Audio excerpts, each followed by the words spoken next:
Bismillahirrahmanirrahim. Assalamu alaikum. I am engineer Shazib Akram and today we are going to learn our seventh lecture of organic chemistry. बच्चों chapter number 8 हम लोगों ने start किया हुआ है और अल्कीन्स का पोर्शन जो है वो हमने जो है स्टार्ट किया है। तो अल्कीन्स की कल हमने जो है कुछ प्रिपरेशन जो है वो पढ़ी थी। उनमें जो है एक प्रिपरेशन हमारी रह गई है कोल्ब्स इलेक्ट्रोलाइटिक मेथड, वो हम बाद में पढ़ेंगे। आज हम स्टार्ट करेंगे physical properties of alkenes. Before starting our lecture, कल पिछले लेक्चर में मैंने आप लोगों से एक क्वेश्चन किया था कि पार्शियल हाइड्रोजनेशन में हम लोग जो हैं सिंपल निकल, प्लैटिनम या प्लाटियम यूज़ क्यों नहीं करते, हम लिंडर्स कैटलिस्ट क्यों यूज़ करते हैं। तो उसकी रीज़न बच्चे ये है कि जब हम निकल यूज़ करते हैं तो जो हाइड्रोजनेशन है वो कंट्रोल नहीं हम कर सकते। हम अल्काइन से स्टार्ट करेंगे तो वो अल्कीन बनेगा और फिर वहाँ पर रिएक्शन रुकेगा नहीं, वहाँ से जो है अल्कीन बन जाएगा। तो हमें अल्कीन तो चाहिए नहीं, हमें कंट्रोल्ड हाइड्रोजनेशन करनी है कि अल्काइन से सिर्फ अल्कीन बनाना है। इसीलिए उस मेथड का नाम है पार्शियल हाइड्रोजनेशन। तो कंट्रोल्ड हाइड्रोजनेशन के लिए फिर हम निकल यूज़ नहीं करते बल्कि लिंडर्स कैटलिस्ट जो है वो यूज़ करते हैं। तो मूव करते हैं हम आज के लेक्चर की तरफ। फिजिकल प्रॉपर्टीज़ की अगर हम बात करें तो जो पहले तीन मेंबर्स हैं इनके, इथीन, प्रोपीन और ब्यूटीन, ये गैसेस हैं। नेक्स्ट जो हैं C5 to C15, ये लिक्विड्स हैं और उससे जो अगले मेंबर्स होंगे वो सॉलिड्स होंगे। ठीक है, ये भी पानी में इनसॉल्युबल होते हैं बट सॉल्युबल इन अल्कोहल। इनकी एक कैरेक्टरिस्टिक स्मेल होती है। ठीक है, और जब हम इनको बर्न्स करते हैं एक ल्यूमिनस फ्लेम के ज़रिए ये बर्न होते हैं। ठीक है, और अल्केन्स की तरह अल्केन्स अनलाइक अल्केन मतलब ऐसा नहीं करते, they show weakly polar properties because of sp2 hybridisation.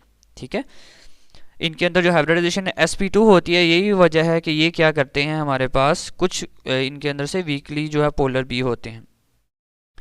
तो नेक्स्ट जो है रिएक्टिविटी हम स्टार्ट करते हैं इन अल्केन्स की। अल्कीन के अंदर जो बॉन्ड होता है वो पाई बॉन्ड होता है, डबल बॉन्ड जो होता है, दूसरा पहले वाला सिग्मा होता है और जो दूसरा बॉन्ड है वो पाई होता है। तो जो पाई बॉन्ड है वो किस तरह से बनता है, it forms due to overlapping of p orbitals in parallel fashion. यानी जो सिग्मा बॉन्ड बना था वो बना था हेड टू हेड कोलिजन से। ये हेड टू हेड कोलिजन से नहीं बनता बल्कि पैरेलल जो है फैशन से इनकी ओवरलैपिंग होती है above and below the axis.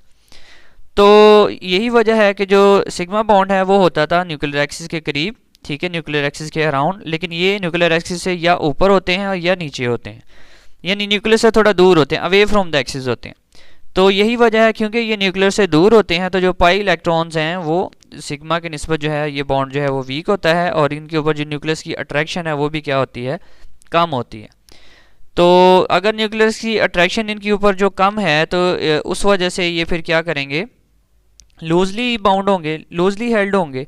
तो यही वजह है कि उनके रिएक्शन जो है वो जल्दी हो जाएंगे। तो अगर आपको क्वेश्चन है why alkenes are more reactive than alkanes, तो आपने यही बेटा आंसर जो है वो लिखना है कि उनकी रिएक्टिविटी ज़्यादा क्यों होती है, due to weaker nature of pi bond. Next lecture में हम जो है फर्स्ट जो है रिएक्शन जो है वो स्टार्ट करते हैं अल्कीन्स का। जी तो students, reaction of alkyne start करते हैं। सबसे जो पहला रिएक्शन है हमारे पास वो है एडिशन रिएक्शन। एडिशन रिएक्शन जैसे कि पहले नाम से ज़ाहिर है कि हमने ऐड करना है। तो क्या ऐड करना है, सबसे पहले है एडिशन ऑफ हाइड्रोजन, जिसको हम हाइड्रोजनेशन भी कहते हैं।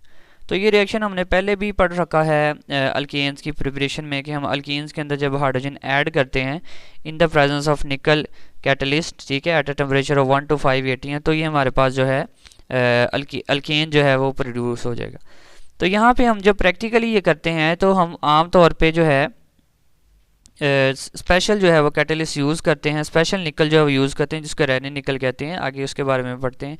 ये जो रिएक्शन होता है ये हाईली एक्सोथर्मिक होता है, ठीक है, और इसमें जो हीट रिलीज़ होती है इसको हम कहते हैं हीट ऑफ हाइड्रोजिनेशन। ठीक है, आमतौर पर एक अल्कीन के लिए ये तकरीबन 120 किलो जूल पर मोल होती है फॉर ईच डबल बॉन्ड, यानी एक डबल बॉन्ड के लिए।